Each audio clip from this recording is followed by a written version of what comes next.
আজ আমার মা বানিয়েছে মরিচের আচার। এটা হচ্ছে লেবু, মরিচ আর লবণ দিয়ে বানানো হয়। প্রথম লেবু মরিচটাকে ভালো মতো ধুয়ে মা মরিচটাকে ভালো মতো কাটে নিল।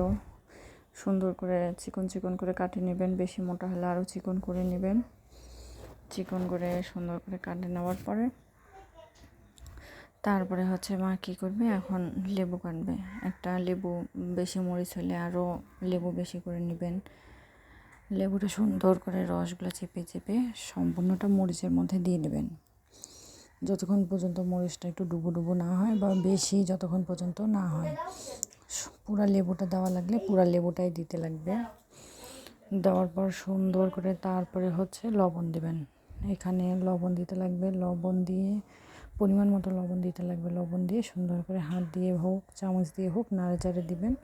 কমপ্লিট লেবুর আচার, মায়ের হাতে লেবু আর মরিচের আচার।